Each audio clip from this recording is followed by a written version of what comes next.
is YouTube, man? Back with another little video today. For I'm saying, you already know we got something crazy bust on the channel every single day. But peep this, we got the crazy sad story about the rapper Fredo Santana, the death that shook Chicago. You feel what I'm saying? We're gonna see this little video talking about before we start this little video, man. Like the video, share, subscribe to the channel, smash that bell. You heard me, man. Shout out to all the new subs. Appreciate every single one of y'all. Feel what I'm saying, man. We about to tap straight into the business though. Let's get it, man. Chicago has lost a lot of rappers, but none of them shook the city like Fredo Santana's death. He was so respected in the streets that even his ops didn't diss him. And today we're breaking down how he became a Chicago drill legend. How? Fredo Santana came up on the south side of Chicago and was mostly raised by his grandma. His dad was a real street dude named Big Shug who was in and out of prison his whole life. Fredo wasn't around his dad a lot, but once Fredo posted a picture of his dad holding him as a baby in one hand, that's crazy. The other. Since his dad wasn't around much, Fredo's brother Drisky taught Fredo how to move in the streets. He got active at a young age and started selling crack cocaine when he was just 12 years old. Fredo and his brothers were repping a black disciple set called Front Street back then, who had major beef with Gangsta disciple crews like Charles City and Mob. The war between Mob and Front Street allegedly started in 2002 after someone from Front Street allegedly killed a Mob affiliate named Studda. It's not clear exactly why they wanted Studda gone, but it sparked a crazy back and forth war that left a lot of people dead on both sides. A year after Studda died, Max from Front Street killed a dude from Mob named Worm and got hit with a 75-year sentence for taking him out. Mob clapped back and allegedly killed a dude named Emo from Front Street. Then Chief Keef's cousin Blood Money slid on them and killed a dude named Limo. Fredo and his homies were based in the Calumet buildings, and Fredo was holding down the block before he was even a teenager. Damn. Beanie Sigel was one of Jay-Z's biggest artists on Rockefeller Records back in the day. By the time Fredo was coming up in the streets, Beanie had already been in the game for years and worked with some of the hottest rappers alive. But before the fame, Beanie was a real street dude, and even after he blew up in the industry, Beanie liked to chill in the hood. He told a story about going back to Chicago to kick it with his homies, and how the first time Beanie met Fredo was in the Calumet buildings where Fredo was posted up with a rifle.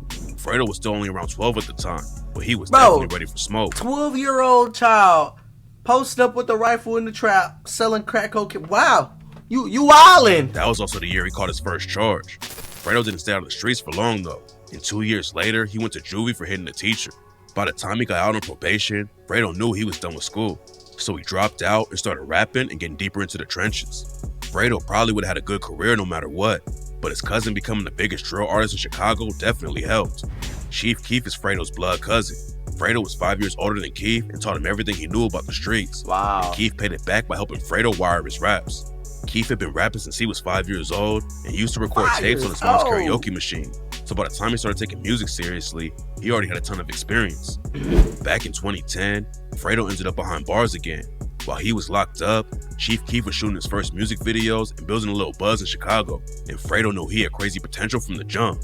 When Fredo came home, he decided to start managing his cousin, and that's when everything changed for him. Chief Keef dropped his mixtapes The Glory Road and Bang, and they were picking up a lot of momentum in Chicago. Keef had to chill out for a minute after he was placed on house arrest for shooting a gun from his whip, but getting locked down didn't stop the hustle. Keef started posting videos on YouTube, and that's when he dropped the track I Don't Like. I Don't Like is the reason Chicago drill took over the rap game. Oh God, bro. Blew up and put Keef and Reese in the spotlight immediately. And it's also the first time anyone outside of the city heard Fredo's name. Reese shouted him out on his verse and raps. Broski got the 30, he ain't trying to fight. Got your bitch, I was in it all night. Fredo in the cut, that's a scary sight. You not with the shits, you can die tonight. Fredo in the cut, that's a scary sight. With such a popular line that Fredo called his first mixtape, It's a Scary Sight. That same year, Sosa and Fredo created Glory Boys Entertainment and wanted to level up and sign all of their homies on the label. Wow. Chief Keef dropped his debut album, Finally Rich, but Glory Boys Entertainment never really took off like they planned. When Keef took a deal with Interscope, they let him have his own imprint, which he called Glory Boys. But the deal didn't last long, and in 2014, Interscope announced that they had dropped the label. Fredo never became a superstar like his cousin Chief Keef, but he still had a huge fan base and kept his momentum up by dropping mixtapes like Fredo Kruger and Street Shit. Even though the Glory Boys label didn't work out, Fredo didn't let it slow down his grind. He started his own label called Savage Squad Records and had plans to take over the industry with his homies from Chicago. In 2013, Fredo got a lot of shine after working with Kendrick Lamar and Pee Wee Longway. He also linked up with Drake and started Drake's music video for the track Hold On We're Going Home. Fredo was making big moves in the industry, but when Chief Keef started beefing with the Migos, Fredo hopped in and reminded everyone he wasn't just a studio gangster. It all started when the Migos dropped the track Broken Knees and Offset raps, Broken Knees. You ain't got no money in your pocket, don't talk to me. No comprende, I talk Benji. Whipping the Anna, Nicole, and Lindsay. No off days, everyday payday. My diamonds looking like KK. You broke and asking for favors. Young nigga, I got 40 acres. Apparently, Sosa thought they were sneak dissing him because Keith's daughter is named KK. So Keith called the Migos out on Twitter over the situation. That's when the Migos clapped back with the song Jealousy. Takeoff raps, they're jealous and they envy me because I'm really who they want to be. I ain't never did a sneak diss, call my hitman quick to put you on the hit list. Then Offset took a shot at Keith with the line, fuck nigga, you saying we dissing? Mistletoe chopper, then bullets come kissing. Don't enter Atlanta without no permission. Leave them stankin' like chitlins. Then Chief Keef responded with the track Pull Up and said, I just heard the ops is pulling up. We ready to fire them pussies up. We been in a lot of bullet wars and we done bought a lot of bullets for them. At first it seemed like it was just some industry beat. But then someone tried to kill the Migos while they were in Miami. The Migos were riding around in the tour van after their show in Pembroke Pines. And that's when someone pulled up next to them and started letting off shots. Someone in the Migos crew started busting back though, and the other whip pulled off. Nobody was ever booked for trying to take out the Migos, but street rumors say Chief Keef's cousin Blood Money was a shooter. The beef calmed down for a while, but then in November 2014, the Migos caught Fredo and Sosa's homie Capo at a restaurant and allegedly put hands on him. Never. It's not clear exactly what went down, but Capo hopped on Twitter and said, Migos soft as hell. Y'all just had 20 niggas and I was by myself. Fuck niggas, link. That's when Fredo jumped in and I ain't gonna lie. He's not the only one that's done said that about the Migos. Not gonna lie. I ain't even gonna lie to y'all. You feel me? He tags him on Twitter and said, I'm in LA, but stop playing with Capo and BD before I get your whole camp killed. Facts. My word is law, so don't test. Damn. Fredo made it out of the trenches and was staying in LA, but he let the Migos know he was ready for anything and said, I will do the time for it too. The Migos clapped back and said, niggas hard on the web. But Fredo you're wildin'. I'm hard in real life too. Check my field record. Not much is known about the work Fredo put in the trenches during his come up, but he had a reputation all over the city. A dude from O Block named Jay Hood, who came up around the same time, told Cam Capone News that Fredo and Lil Reese were both really about that life and had people scared. Jay Hood said a lot of dudes on the internet to look tough, but Fredo wasn't like that at all. And according to rumors, Fredo almost killed a GD named FBG Butter back in the day. Butter! Before we dive into the story about Fredo yeah. Fredo was the one. Oh my god, I forgot about this. I forgot about this. Fredo the one where FYBJ Man used the girl as the shield. Fredo Santana was the shooter spraying at all them. Yeah, I remember him. Butter was there, yeah. Butter. Let's get into why Butter was one of their biggest ops. Everything allegedly started after a BD named Edric Walker was shot and killed. According to rumors, the BDs thought some GDs from STL EBT were behind his death, so they slid on a 15-year-old STL EBT member named Tuka and killed him at a bus stop. Nobody ever got booked for the shooting, but rumors say that a well-respected GD from Wick City named Odie Perry was there when Tuka died. OD had a big name in the streets, and Lil Reese said that all the ops were afraid of him. And that's why what happened next was so shocking. Tuka was really tight with Butter and a girl from the set named K.I. Tuka's death had a major impact on K.I., so she allegedly linked up with FBG Butter 8 months after Tuka died and slid in op territory on Tuka's birthday. That's when Butter and K.I. allegedly spotted OD riding his bike on the 400 block of East 64th Street and shot him to death. OD dying was a huge loss for Wick City, and that's when they changed their name to O Block in honor of him. There are a lot of rumors about who actually pulled the trigger on OD though. Booski from STL EBT shot a Butter and K.I. out on Twitter. Shout out to them twins that made O Block. Some people think a dude from Mob named Scrap was actually behind the hit. Scrap eventually got caught by the ops and shot to death. But a month before he died, he tweeted, "Fuck O Block, we made O Block. Them other niggas lying, no bullshit." Wow. And on the track Exposing Me, Scrap's brother Ruger raps, "Got some information that you bitch niggas would hate to know. Niggas talk that shit, but they don't even know who made the O. Drop a bag on your head, my shooters get paid to blow." That's a crazy bar. AI and Butter might not have actually killed OD, but that didn't stop them from becoming two of O Block's biggest ops, especially K.I. King Von and some other BDs allegedly caught her lacking on the train and put hands on her. So K.I. hopped on Twitter and said that she had some bruises, but her 40 cal put a hole in their faces. King Von and K.I.'s relationship on Twitter aired out the beef where everyone could see it, but they also flirted back and forth all the time. At the same time they were flirting though, both of them were putting work in the trenches. One of Von's closest homies was a BD named T-Roy, and K.I. allegedly shot at T-Roy's cousin.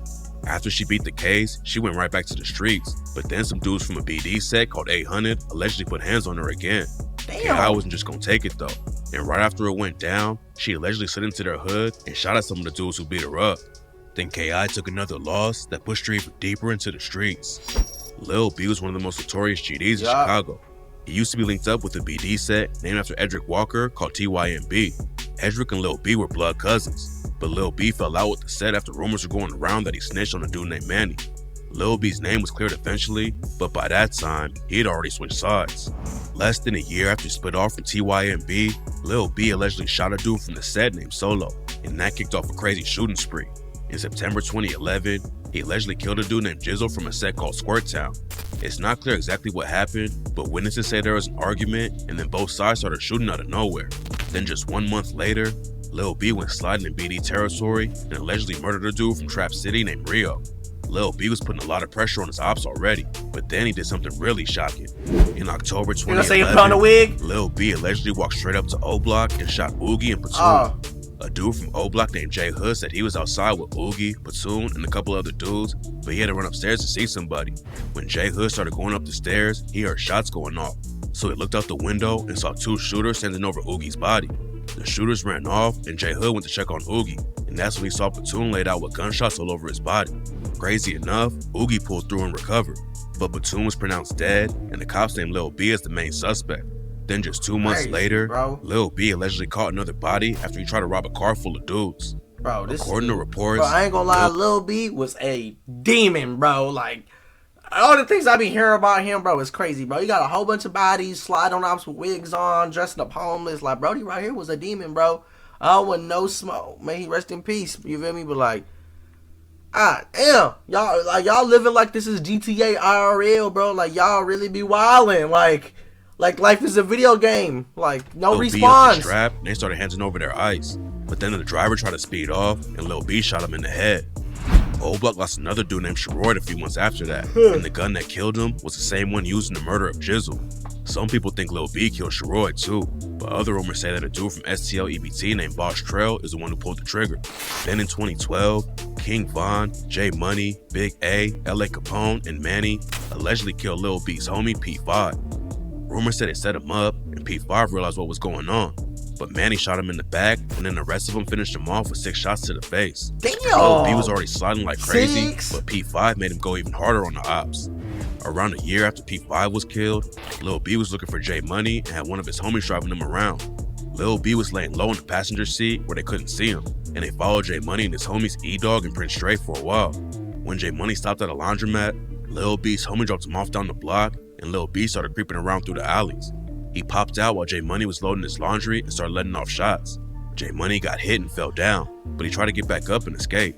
Lil B wasn't gonna let him get away though and kept letting off shots. He hit J Money in the chest and forehead, and J Money was tragically already dead by the time paramedics rolled up to the scene. Lil B was one of the BD's biggest ops, but they weren't the ones who ended up taking him out. In March 2014, the cops allegedly caught Lil B making a drug deal and tried to arrest him. He took off running, but they cornered him in an alleyway and shot him 7 times in the back.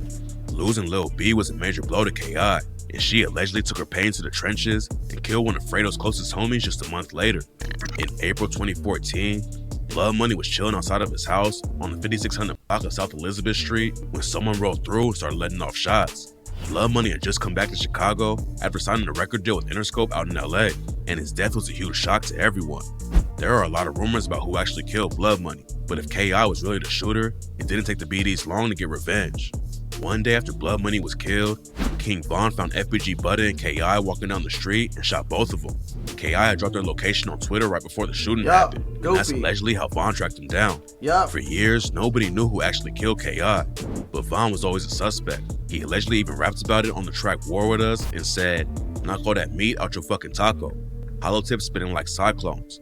FaceTime a nigga like iPhone. Put a pretty op bitch in the morgue. Call that bitch drop dead gorgeous. Damn, I'm heartless. Bitch, you can call me the Tin Man." FBG Butta used to deny that Von was the shooter, but during FBG Duck's murder trial, Butta took the stand and admitted that Von is the one who killed KI. He told Camp Capone News that he's finally telling the truth because Von is dead now, so it doesn't matter. Butta wanted to take Von out himself instead of getting him locked up on a murder case, but he can't do that now, so he might as well tell the real story. Von isn't the only one who tried to kill Butta though.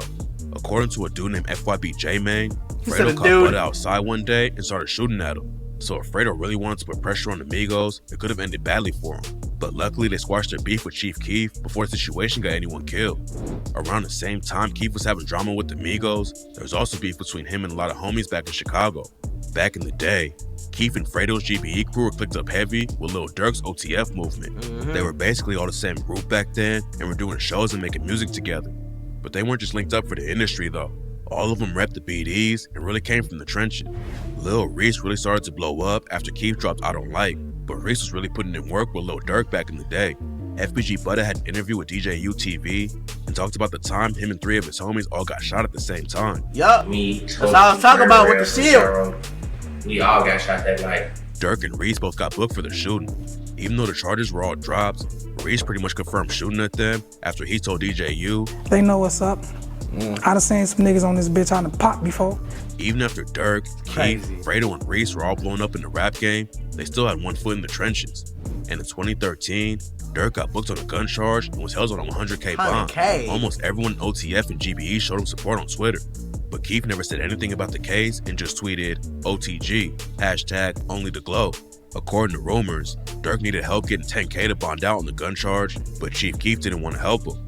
Durk sat in jail for a month before he could get the money together. And that's when he took a shot at Sosa by tweeting a reference to his first day out freestyle and saying, I'm back, bitch. Yeah, I'm back, bitch. Did you miss me? You ain't care, bitch. I'm free.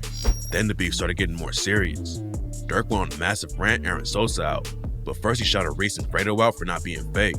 He took a lot of shots at Keef and said Keef would already be dead if he wasn't linked to 300. Then banned Sosa from the hood. Keef clapped back and bragged about just buying a new 4-wheeler for 10K, which was exactly how much Durk needed to bond out. Sosa also allegedly let a BD named Trey 5 sit in jail instead of helping him bond out. Trey allegedly put in a lot of work for the crew, and rumors said he was involved with killing FBG Duck's older brother, Brick. So Keef not giving him bail money felt like major disrespect to the dudes in OTF. At first, it was just Durk and Keef sending shots on social media, but then the situation got way more real.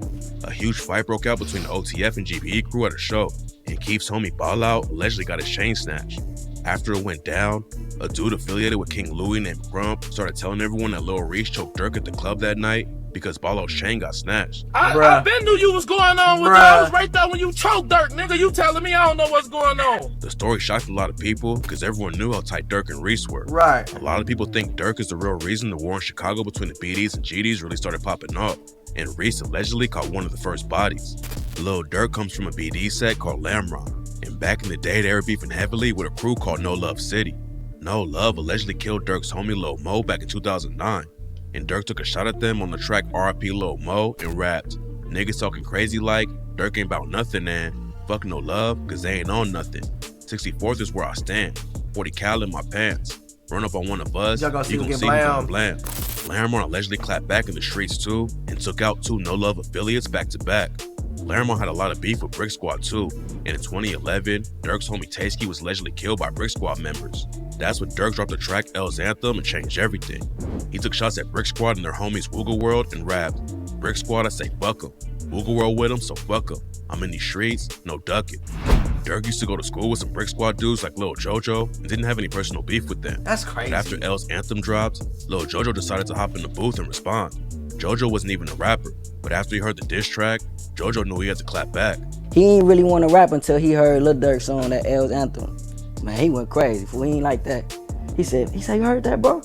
Hell no, we finna go crazy, that's it. First he made the BDK because he felt like basically the man dissed us on the national or on the radio, you know what I'm saying? So he wanted to diss them on the largest scale possible.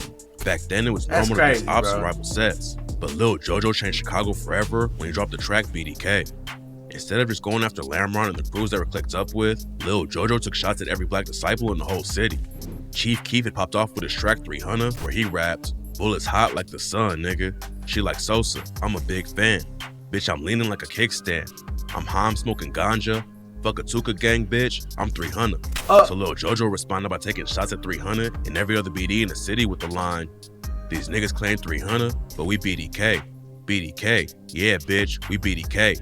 We stacking, bitch, so you know we cracking trades. Y'all wildin'. Then Jojo sent a shot directly at Durk and Brody right here started the biggest war, bro. Like, fuck trying to wipe a bitch, they out here stretching. Durk say, fuck Brick Squad, so I can't wait to catch them. Squeeze his fucking 40, now they got him on the stretcher. Nobody had ever called out a whole crew like JoJo did with the BDs, and it set off a shocking chain of events. JoJo had a huge target on his back after dropping BDK, but that didn't stop him from sliding. JoJo allegedly caught Lil Reese in traffic and recorded the whole thing. Then JoJo caught Reese on Twitter over the situation. Rumors say that Reese or somebody else tried to kill JoJo right after that, but JoJo just hopped on Twitter again and clowned whoever shot at him. Reese and JoJo went back and forth a lot on Twitter, but then they saw each other again in person, and Reese told JoJo, "I'ma kill you." And I'ma kill you. Hey, I'ma kill you. JoJo went home and started clowning Reese some more on Twitter, but nobody had any idea that was going to be his last day alive. Later that night, JoJo tweeted his location and said he was on 069. And just a few hours later, someone rolled up and shot him to death. The next day, Reese dissed JoJo on Twitter and said, "Damn, I just woke up to the JoJo shit. Fuck him." And Sosa tweeted, "It's sad because that nigga JoJo wanted to be just like us," and said, "I know the real Brick Squad, hashtag 300. Nobody's ever been booked for JoJo's death, but a lot of people think Reese was involved. Another theory, though, is that Chief Keef's homie Poo Poo was the one who pulled the trigger. Rumors say Poo Poo was one of the main shooters in the crew, and Sosa gave him a shout out on the track War when he rapped, "All these damn frenemies, I'm gonna call up Poo Poo, man. I got niggas in these streets, they fuck around and do you, man. I'm rich, hallelujah, man. Still got my toolie, man. Fuck with me, I'll fuck around and screw your mans." Then on the track What I Claim, he said, "Young Money, no 5-1. Lamron, 4-6 shit, sending shots at 051. I'm on it now with Poo Poo, and yes, he will shoot you. Yes, he Pop will pills, shoot you. shooting niggas, swear I'm going cuckoo." Then when someone on Twitter asked Sosa who Poo Poo was, he said that he's 069, which is where Lil JoJo died. That's it's crazy. not clear who really killed JoJo, but Dirk and Keith were both putting pressure on the ops and have been homies for years. A lot of people still believe the rumor about Reese choking Dirk, but Reese told Cam Capone, That shit false. That shit came from a hating ass op. That shit fake. Never, ever, never. and on the track Rumors, Dirk raps about the situation and said, "What you know about popping out and trying to hit their face first? They like smirk, your ass be tripping, better put your case first." Choking who? I heard them rumors, niggas better play slow. I don't want no niggas when I paid for. Reese might have never put hands on Dirk, but the situation with Sosa and the OTF dudes was about to get even crazier. Boss Top, OJ, and a few other dudes in OTF broke into a crib that Sosa and his manager were renting and raided the place. Keith allegedly showed up while it was going down, and that's when Boss Top snatched his chain. Fredo was caught up in the middle of all the beef since he was cool with everyone. He was always the oldest one in the crew that everyone looked up to, and he was never talking crazy online or sparking beef for no reason. Sosa was his blood cousin, and it would have been easy for Fredo to just hop on his side and cut everyone else off. But instead, Fredo handled it differently and just stayed out of all the beef. And Boss Top told DJ Vlad, "When me and Keith had our differences, folks never really got in that shit, and I respected that shit. Like, he minded his business. He still a holler at me, like he'd be talking to me, he'd answer his phone around him. You know what I'm saying? Still be texting me, still FaceTime." It looked like the situation was going to get worse after the robbery, but luckily Dirk and Keith squashed everything over FaceTime. Fredo was on his way up in the industry, and it left all the street drama behind. He moved out of Chicago to get away from it all, but one thing he couldn't escape was his drug addiction. A lot of rappers said lean, but Fredo was abusing it on another level. He grew up losing friends and family members to the streets, and lean helped Fredo deal with it all. Back in September 2017, Russ went viral for wearing a shirt that said, "How much sands and lean do you have to do before you realize you're a fucking loser?" Fredo wasn't rocking with the disrespect, so he clapped back and said, "Until I can stop thinking about my dead homies and the trauma that I've been through in my life, that's when I'll stop." A few months before that, That's crazy. Fredo had to be hospitalized after a seizure, but he said it was from working too much and not sleeping enough. Lean has been a part of the rap game for years, but it all started with blues musicians from Houston back in the 60s. What? They were cutting cough syrup with beer and wine coolers to get high, and the rappers who came up in the area learned it from them. What's crazy about the lean situation is that it pretty much stayed in Houston for decades, but then DJ Screw blew up and changed everything. Screw and his homies rapped about lean all the time, and it started spreading through the South. 3-6 Mafia dropped a track, Sipping on Some Syrup, in 2000, and that's when most people heard the words Purple Drink. Rappers all over the place started sipping lean, and a lot of them only picked it up because they heard other dudes rapping about it. Juice WRLD said that he was inspired by Future to start sipping lean when he was a kid. And in an interview with Rolling Stone, Future said, "It really bothered me. It bothered me a lot. Now it's like, oh shit, how many other 6th graders did I influence to drink lean?" Yeah. DJ Screw ended up overdosing That's how and I be, dying but off like it. just because they rapping about it don't mean that you gotta do it. Like, I don't get that. Like that just shows that you a follower and you not a leader. You feel what I'm saying? Like, I don't know. I feel like that's for the weak. You feel me? I don't and know. his homie Pimp C died the same way a few years later. And Lil Wayne allegedly started having seizures and almost died from drinking lean too. Damn. Lean got popular all over Chicago, and 600 Breezy told DJ Vlad that he probably spent over $1 million on it. And G Herbo told Vlad that he probably spent at least $50K drinking lean. Lean is crazy addictive after you start sipping it, and Fredo just couldn't stay away from it. In October 2017, he was rushed to the hospital again after Gino Marley found him on the floor with blood coming out of his mouth. After he got out of the hospital, Fredo hopped on Twitter and said that he was thinking about going to rehab and tweeted, "Hopefully I can be the face to show niggas to slow down, and we got our whole life ahead of us. Fuck being rock stars getting high. I got PTSD." Fredo was diagnosed with liver and kidney failure. That's Fredo crazy. knew he needed to change up how he was moving if he wanted to live. But unfortunately, he'd already done too much damage to his body. In January 2018, Fredo's girlfriend found him passed out at their crib and called 911. It was tragically too late for him though, and Fredo was pronounced dead from a fatal seizure and cardiovascular disease. Chicago has lost a lot of rappers too early, but nobody expected Fredo to go out like that. He was one of the most respected dudes in the city, and That's even his crazy, pops didn't bro. have anything bad to say about him. In an interview with DJ Vlad, FBG Duck shouted Fredo out and said he was a real dude who just handled his business and didn't go around dissing everyone's dead homies. If you think about it, he was a respectful dude. Shit, I mean, he never showed no sign of disrespect. You feel me? Like, he just did him. So That's crazy. Shit, no disrespect to him. FBG Duck even wrote a verse about Fredo on the track Chicago Legends and rap. Can't forget about Fredo either. Businessman try to keep it legal. Stand-up nigga, he fed his people. Hell no, I ain't talking no pizza. Fredo was respected in the streets and allegedly put a lot of pressure on the ops. But people close to him say Fredo was a really good dude who just wanted to help everyone out.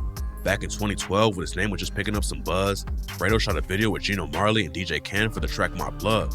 While they were leaving the building where they filmed, a bunch of fans came out to see Fredo, and Ken said Fredo just took all the money out of his pocket and started handing it out. That's Fredo crazy, bro. Santana never tried to hit the mainstream like some of his homies and become a star. He just wanted to move past all the street drama he grew up in and help out other people who were stuck in the trenches. Oh God, bro. I ain't gonna lie, that's a lot of people, that's what a lot of people trying to do, you feel what I'm saying? That's something I wanna do. I ain't gonna lie, you feel me? That'd be dope to do that. Get up out of the trenches, help out all my peoples, take care of my peoples and kick it, you feel what I'm saying? That's the type of time I be on, bro. Shout out to bro. May he rest in peace, you feel what I'm saying, man. Let me know what y'all feel about this video. Let me know you feel about, bro. Like the video, share it, subscribe to the channel, smash that bell. What's on with y'all, man?